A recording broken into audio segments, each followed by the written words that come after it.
Hello everybody. आज हम discuss करने वाले हैं पॉल साइंस का topic fundamental right of Indian citizens. Fundamental right से पहले हम एक टर्म देख लेते हैं, मैग्ना कार्टा ऑफ इंडिया। ये पहले रिटन डॉक्यूमेंट्स थे जो फंडामेंटल राइट से जुड़े हैं। यूएसए में फंडामेंटल राइट्स को बिल ऑफ राइट्स कहते हैं। हमने यूएसए के संविधान से फंडामेंटल राइट्स अडॉप्ट किए हैं। फंडामेंटल राइट्स हमारे संविधान के पार्ट 3 में मेंशन है, आर्टिकल 12 से लेकर 35 तक। फंडामेंटल राइट्स का मतलब होता है कॉन्स्टिट्यूशन के थ्रू लोगों की ऑल राउंड डेवलपमेंट करना, लोगों की पॉलिटिकल फ्रीडम को सिक्योर करना।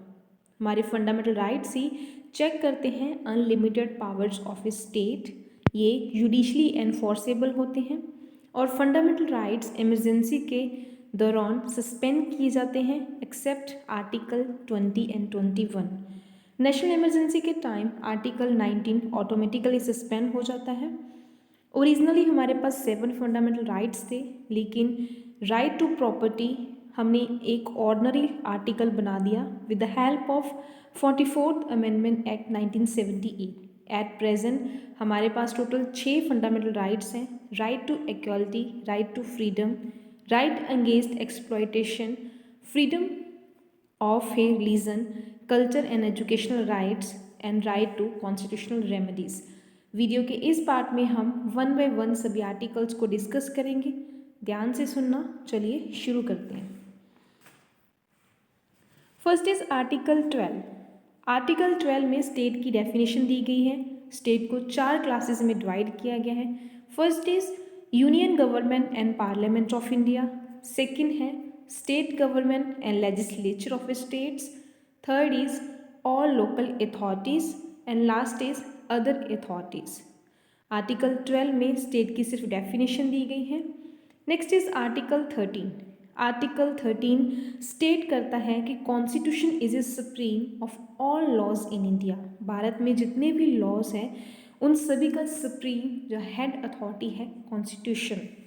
आर्टिकल 13 क्लाउज 1 में दिया गया है प्री कॉन्स्टिट्यूशनल लॉज, यानी कि जो कॉन्स्टिट्यूशन फोर्स होने से पहले जो लॉज भारत में बने थे, अगर वो फंडामेंटल राइट्स को वायलेट करते हैं तो ऐसे लॉज को वॉइड घोषित किया जाएगा। नेक्स्ट इज आर्टिकल 13 क्लाउज 2, इसमें पोस्ट कॉन्स्टिट्यूशनल लॉज आ जाते हैं। Next is article 14। आर्टिकल 14 में राइट टू इक्वालिटी आता है। 14 से लेके आर्टिकल 18 तक राइट टू इक्वालिटी, 14 से लेके 18 आर्टिकल तक फर्स्ट फंडामेंटल राइट्स आ जाता है। आर्टिकल 14 में इक्वालिटी की बात की गई है, इक्वलिटी बिफोर लॉ, यानी कि कानून की आई में, in the I of law everyone is equal, चाहे वो प्रेसिडेंट है, चाहे वो गरीब है, अमीर है, रिच है, मैन है, वुमेन है, बच्चा है, सब कोई कानून की नज़र में बराबर है।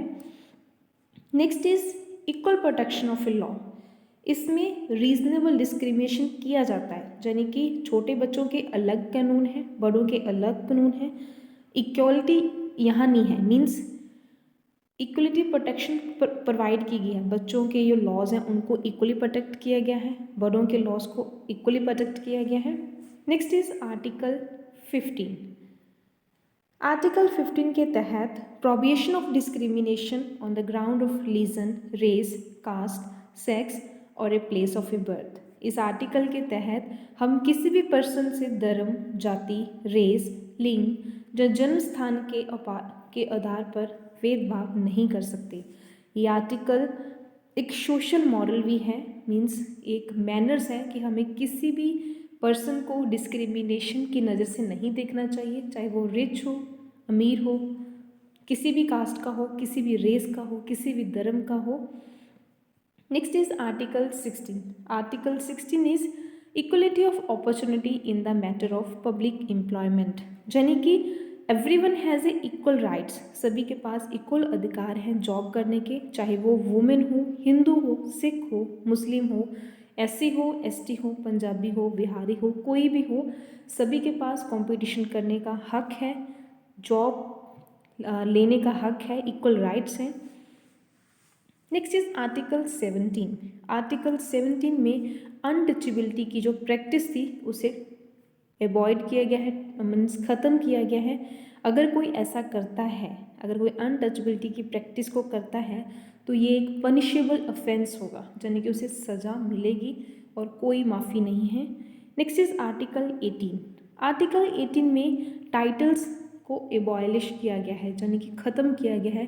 कि पहले क्या था कि पहले लोग अपने नाम के पीछे, मीन्स जो रिच होते थे, हेरिडिटरी होते थे, उनके नाम के पीछे राय बहादुर, महाराज ऐसे कुछ लगता था, वो पीढ़ी दर पीढ़ी चलता जाता था। लेकिन अब नहीं है। अब जो पावर में आएगा, जो ज़्यादा मेहनत करेगा, मीन्स जिस उपाधि पर होगा, जिस पोस्ट पर होगा, वही उसे टाइटल मिलेगा।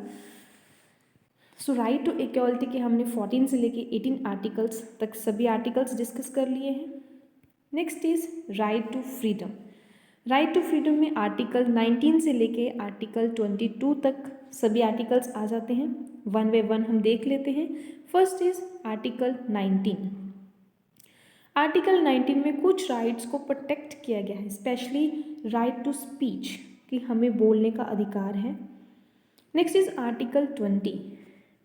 आर्टिकल 19 में क्या है कि मान लीजिए कि हम सरकार की कुछ बातों से, कुछ रूल से हम सहमत नहीं हैं, पब्लिक सहमत नहीं है, तो वो एक पीसफुल वे में अपना प्रोटेक्ट कर सकती है, स्ट्राइक्स कर सकती है। Like at present farmers protect कर ही रहे हैं अपने राइट्स की, मीन्स अपनी डिमांड्स रख रहे हैं। तो अगर उनकी बात सरकार नहीं सुन रही तो संविधान जरूर सुनेगा। संविधान के अंदर ही उनके पास राइट्स हैं बोलने के, अपने हक लेने के। नेक्स्ट इज आर्टिकल 20 में है protection in respect of convention for offences.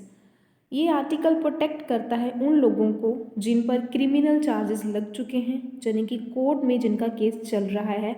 Means ऐसा नहीं है कि किसी ने अपराध कर दिया, उसके पास कोई राइट ही नहीं है अपने आप को प्रोटेक्ट करने का। आर्टिकल 20 के अंडर वो भी अपने आप को प्रोटेक्ट कर सकता है। Next is article 21। आर्टिकल 20 भी सस्पेंड नहीं होता एंड आर्टिकल 21 भी सस्पेंड नहीं होता during emergency. Next is protection of life and personal liberty. हमारा कॉन्स्टिट्यूशन पार्लियामेंट एंड एग्जीक्यूटिव की पावर्स को लिमिट करता है ताकि लोगों की life and personal liberty protect हो सके। सो आर्टिकल 21 के पास हमारे पास कौन कौन सी लिबर्टीज़ हैं, आइए देख लेते हैं। First is right to medical care. Medical care करने का अधिकार है। Right to food, right to livelihood, right to shelter, right to education, right to privacy and right to health environment. Article 20 देश में चाहे कितने भी हालात मारे हों, लेकिन ये 5-6 चीज़ें करने से, हमें ऐसा हक लेने से हमें कोई नहीं रोक सकता। Next is article 21A। 86 amendment act 2002 के तहत आर्टिकल 21A को भी राइट टू फ्रीडम में ऐड किया गया। इस आर्टिकल के अंडर स्टेट की रिस्पॉन्सिबिलिटी बनती है कि वह 6 से 14 वर्ष के बच्चों को free and compulsory education provide करे। ये बहुत ही इंपॉर्टेंट आर्टिकल है, article 21A, right to education. Next is article 22, protection against arrest and detention in certain cases. किसी भी पर्सन को अगर विदाउट इन्फॉर्म किया जाए कस्टडी में रखा जाता है तो ऐसा करना एक अपराध है। पुलिस को किसी भी पर्सन को अरेस्ट करने के बाद विदिन 24 आवर्स वो एक रीज़न बताना होगा, मीन्स एक रीज़न पेश करना होगा कोर्ट में कि हमने इस पर्सन को क्यों अरेस्ट किया है। So article 22 is for arrest and detention. Article 19 only citizens of India, means India के सिटीजन्स के लिए है, सिर्फ आर्टिकल 19। आर्टिकल 20, 21 एंड 21A ये एलियंस के लिए भी है, मीन्स जो बाहर विदेशी नागरिक हैं उनके लिए भी है। आर्टिकल 20, 21 इंडिया के लिए, इंडियन सिटीजन्स के लिए तो है ही, उसके साथ ये फॉरेन वाले सिटीजन्स हैं उनके लिए भी है। एलियंस में दोनों ही आगे, फ्रेंडली एलियंस यानी कि जिस देश से हमारे संबंध अच्छे हैं, फ्रेंडली नेचर के हैं, and enemy alien like Pakistan, means Pakistan के लोगों को भी ये वाले राइट्स दिए जाते हैं आर्टिकल 20, 21 वाले, 21A वाले। एंड आर्टिकल 22 फ्रेंडली नेचर वाले जितने भी एलियंस हैं उनके लिए भी है, लेकिन आर्टिकल 22 एनिमी एलियंस के लिए नहीं है, मीन्स अगर गवर्नमेंट को, हमारी भारतीय गवर्नमेंट को किसी पाकिस्तानी पर शक होता है कि वे भारत में घुसने की कोशिश कर रहे हैं, तो कोई मीन्स पुलिस को कोई ज़रूरत नहीं होती कि विदिन 24 आवर्स वो रीज़न प्रोवाइड करे कि हमने क्यों अरेस्ट किया है, वे अपनी पूरी जांच होगी। सो राइट टू फ्रीडम में आर्टिकल 19 से लेके 22 तक आ गया।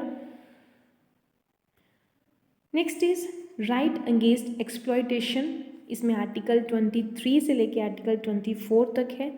आर्टिकल 23 में है prohibition of traffic in human beings and force labours, prohibition of compulsory service. Article 23 में किसी भी मनुष्य को खरीदना, बेचना, गिरवी रखना या वैश्य की आय से जीवन यापन करना, जबरदस्ती कम पैसे देकर किसी से काम करवाना, ये सारे अपराध हैं।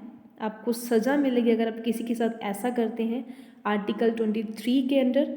Next is article 24 prohibition of child labour, इसमें चाइल्ड लेबर पर रोक लगाई गई है।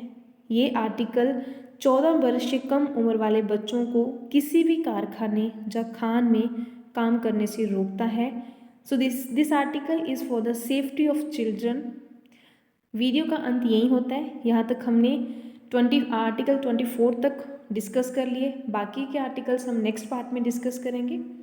Bye, thank you.